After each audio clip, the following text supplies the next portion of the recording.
சீறி பாய்ந்திடும் எங்கள் அண்ணன் உதயநிதியை உலக போற்றிடும் தங்க தலைவரின்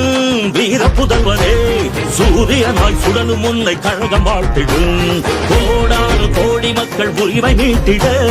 கோபாலபுரத்திலிருந்து புயலாய் புறப்பட்டார் திசைகள் போற்றும் திமுகவின் இளைய தலைவராய் திராவிடத்தை காப்பதற்கு தடை உடைத்து படை நடத்தும் தலைவரே இளம் தலைவரே